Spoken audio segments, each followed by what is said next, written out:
everybody. So today's video is going to be over APA. So for some of you, this should be familiar from last semester if you already taken the first composition course, but sometimes review is really good. I also suggest that if you're going to be listening to this, make a cheat sheet. So a lot of the time when you're doing APA formatting and citing, it's really hard to find the question to that one answer because you got to go through all your notes again or go through the entire website to find it. So go through and all the different pieces that you know you're going to have to do over and over again in your essays. Make a little cheat sheet for yourself so you can really quickly find the answers to what you're going over. So I'm going to be first going through these slides today, just overviewing the main parts of APA formatting and citation. I'm also going to show you a couple resources to find some of the other answers for it that I will be putting in the module for you to be looking at. But you can also find free online after you leave this course and if you're in another one and forget how to do one of your APA citation pieces. Okay, so first off, APA, if you don't already know, is the American Psychological Association. So this is the kind of citation and format you're going to be using for science-based research and science-based courses. At Marian Tech, all you do is APA because we know that many of you are in STEM courses. But other universities may require you use MLA for your humanities courses and only APA for your STEM courses. So just keep in mind, always, I'm wondering if you're switching between universities, what you're doing, are you doing APA or MLA? But APA is always going to be for STEM kinds of courses. So obviously it should be typed, double-spaced, 1-inch margins. Don't ever touch your margins. Okay, it should naturally be in there. In APA format, the typical font requirement is between 10 and 12 with a standard type of font. So like Arial and Times New Roman, I require you to do 12-point font Times New Roman. Some professors may give you a choice in what you're doing. Always ask your professor what their preference is. Mine is 12-point font Times New Roman. So always ask that question. This is the basic format of all the different sections you have to have in your paper. So the first one in APA is your title page. So this is where you're going to give your name, title of your paper, the class you're in, all that information, just one page on its own, this tiny little blurb paragraph. And then you're going to give your abstract after that, its own separate page, 150 to 250 words, a brief summary of your entire paper. You're only going to do this for papers that are over a certain amount of pages. I will always let you know if I require an abstract for your paper and if it's necessary or not. And then this main body section is your actual essay itself. So your title page, your abstract, and your references page don't count towards your length requirement. It's just that main body. So the main body is the essay itself. Your title and page and your abstract, think of it like just giving that intro and all that basic background information you need before you start. And then your references are all of your citations. It's like your works cited version for MLA. It's just your references with APA. So this is what your title page looks like. Given your information, it should be centered. Your running header should be at the top with the page number there.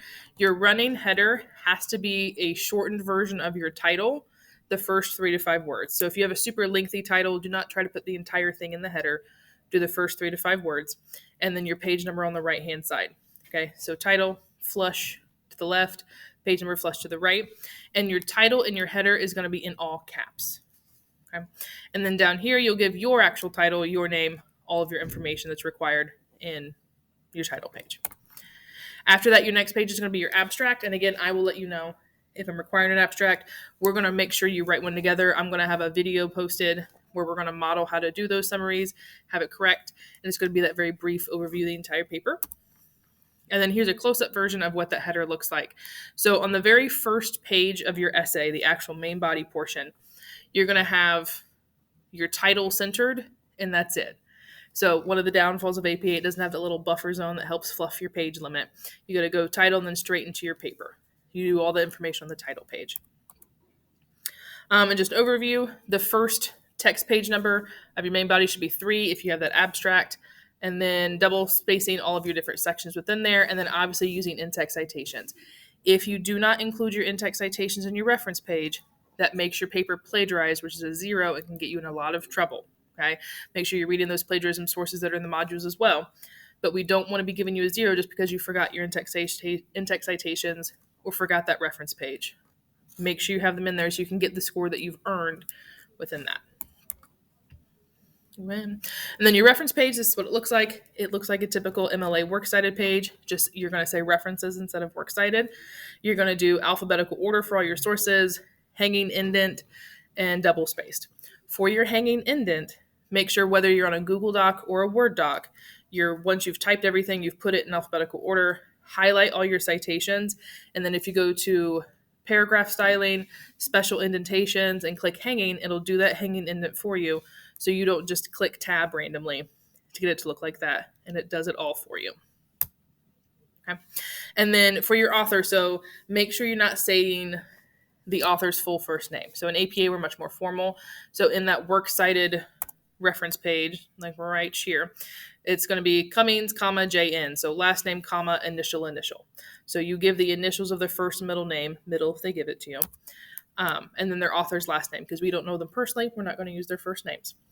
And then one of the differences in APA when it comes to capitalizing titles as well, you're only going to capitalize the first letter of the first word in a title. Okay.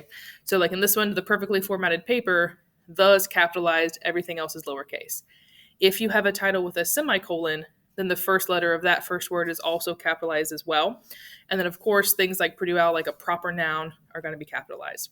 So in MLA, we've always capitalized all your main words. APA is different. You're only going to capitalize the first letter of the first word. Same rule applies though. Anything big sources are italicized, smaller sources are quoted. So think if it's a big source like a book and it's going to fall over, you italicize it. Smaller sources like articles and chapters, they're tiny, so we have to hold them up with our quotations. Okay? The only exception to this is in your works cited, your reference page within there. In your reference page, you're not going to do anything with that initial title. You're only going to italicize the publisher or the source itself. So in this article title, I'm not going to put quotes around it because it's in my reference page. But in my actual paper, I would have put quotes around this because it's the article title, and then italicize the journal title itself. Okay. So your in-text citations have to have quite a bit in them in APA format. That's where you're giving kudos to whoever wrote the information you're using. So anytime you're using a direct quote, a paraphrase, or a summary of somebody else's information that you're gaining to support your argument or support your information within there, you have to have that in-text citation. So in APA format, you have to include the author, the year, and the page number, if there are page numbers. Okay. So in this one, we have Lahiri 2002. There was no page number for it, so we just left it out. But in this one, we're going to show you what a page number, Lahiri 2002, page 501. Put a comma between each piece, and in front of the page, you have to put P period to show that it's the page and not the year. Was it published in 501, published in 2002, page 501. So you're including all of that information in those in-text citations. When you're quoting to, in this example, all the information is at the end of your quote. You can put the author in the sentence itself and then follow that by the year and just include the page number and the in-text citation within that. But you have to have all three in some way, shape, or form. But if you've said author and year in the sentence, you don't need to repeat yourself and put it in the in-text citation. So it's your choice. Are you going to use the author's name in the sentence to introduce that information, or are you going to wait and have it at the end? Okay. If you have multiple authors, so if you have more than 5 authors, you have to use et al. Okay. So if I have just between 1 and 5, you have to list all of them. It can get a bit excessive. But if you have up to 6, then you're going to use the first author's last name and then ETAL period to represent and others. Et al is just and others in Latin, and that's why we use it. And then if you are citing 2 different sources, the time you're going to use this is if you're summarizing or paraphrasing. If you have 2 different sources that you're sort of pulling together to support one point and you wanted to paraphrase or summarize them together because they're both agreeing, you can synthesize those ideas, then in the in-text citation, you have to cite both still. You're going to separate them with a semicolon. So we have the first author, colon, or semicolon, second author, semicolon. Make sure anytime you're using and within your paper, you have to spell out A and D. In the parentheses of your in-text citations, you have to use the ampersand or the and symbol. Okay. I don't know the specific reason for it, but it's an APA rule and we have to follow it. Okay. And then just an example, if you have 3 to 5 authors, you have to list all of them. If we have more than 5, we use it all. And this is what it would look like in your in-text citations. Another example, I'm going to skip through that. If you do not know the author, you're obviously going to give the title as your author instead. So according to article title, Indiana joins federal accountability system, in your in-text citation, just list the first word of that title instead of the author. And you're putting quotes around it or italicizing it based on what size the source is within there. When citing an organization, this is especially important. I think a lot of you are going to use this. The first time you talk about or reference that organization, you need to state full who it is. So Food and Drug Administration, I'm not going to say FDA until I've first said it the first time, and then afterwards followed it with parentheses FDA. And then you can use the abbreviation after you've spelled out the entire organization the first time. If you have authors with the same last names, this is kind of rare, but every once in a while it happens. So both of them have the same last name, so I have to make sure I'm using their initials in my in-text citations to differentiate who's who and who I'm citing. The one that I think you're going to use way more often is if you have multiple works, multiple sources by the same author. A lot of the time when we're publishing works, people have their niche area that they publish a lot of research in. So they're going to publish lots of different things in that piece. So I've published lots of different things specifically over Appalachia.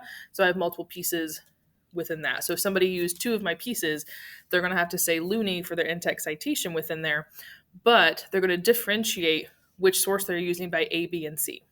Because in your reference page, all of the sources by the same person will be one right after the other, but organized alphabetically then by the title of the source following that. So then if they're citing that second one listed, they're going to put Looney B.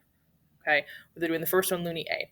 So you have to follow that in the year, which one you're using if you have a source by multiple different sources by the same person. If you do an interview, it's going to be rare that you do an interview. If it happens, this may happen in one of your core courses or when you take psychology, you may have to interview somebody within there. You're not going to put that interview in your references page.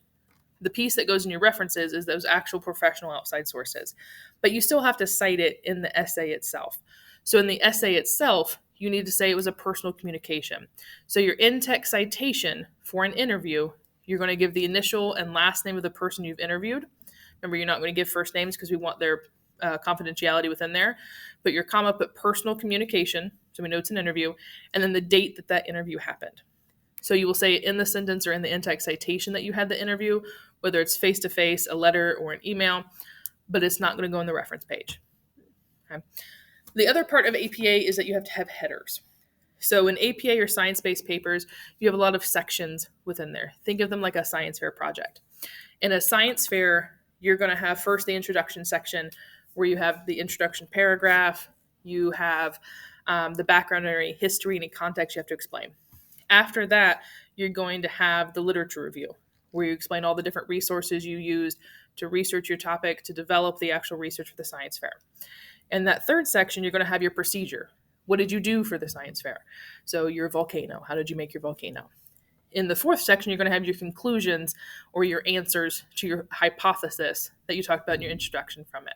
So you have 4 main sections within that science fair paper. In APA, you're going to give the title of each of those sections before you type them, okay? And you have to format each of those sections a different way as you come into the levels, okay? So a better example here, this would be an outline of those different sections. So their first section was the site of study, where their study took place. And they might have 2 or 3 paragraphs in that section. So before they type those paragraphs, they're going to type site of study in bold, left aligned. Their next section was participant population. Same thing, left aligned bold. But within their participant population section, they decided they wanted to split it into 2 sections and go one section about teachers of population and the next section about students. So since I have a section within a section, I'm now going to tab that second level section within there. Okay. So you're going to move them over within it. So this is why in APA, it's really important to outline. I know a lot of the time we just want to get in the groove and go right into typing and skip the outline process. APA, you really need to take the time to outline because you have to have those sections outlined in your actual paper or doing a backwards outline. And we're going to practice doing backwards outlining as well as a way to review and assess your papers. So this could help you include those sections as well. Overall, make sure when you're looking at your reference list, you think of all these information. APA doesn't have sort of a one-size-fits-all way that we complete our citations in your references page. I'm going to show you the 3 main references that you would include and how to mirror those samples within there. But let's pretend for one of your papers, you're wanting to include a reference from the Quran or the Bible or some kind of different text that you can't just cite in a normal like book.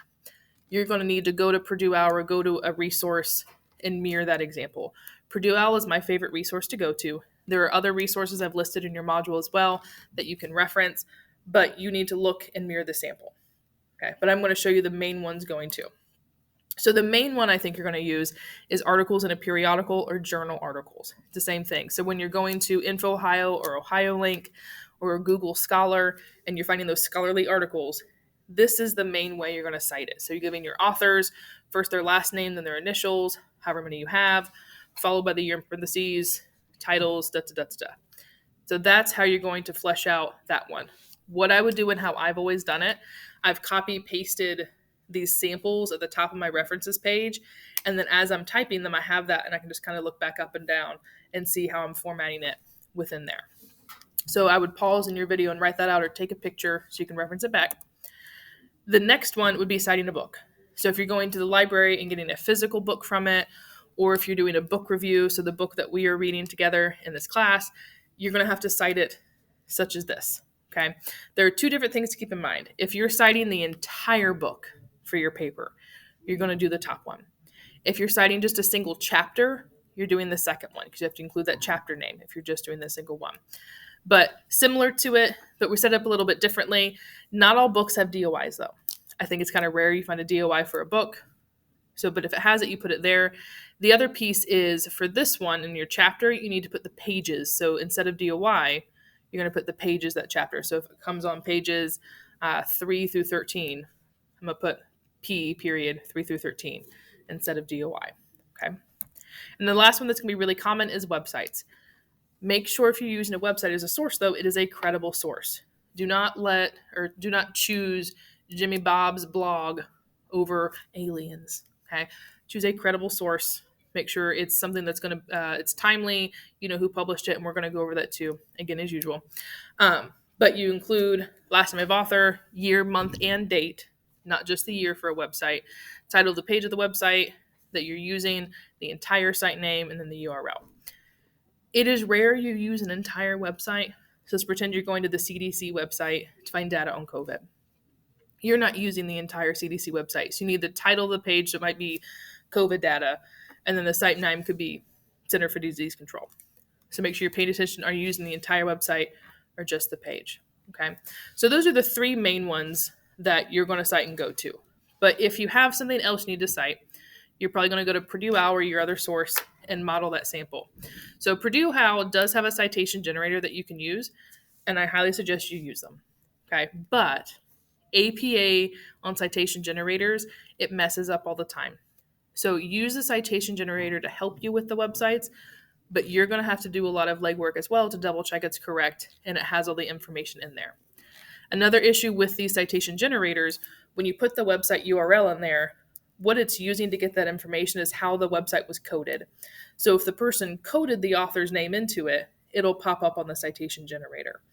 But if they didn't code it that way, it's not going to pop up when you put it. You are going to need to physically type it. So still make sure if you're using a citation generator, double check, mix it against the sample. And I'm going to say don't use EasyBib. I would prefer you use this one. It's going to be more accurate when it comes to it.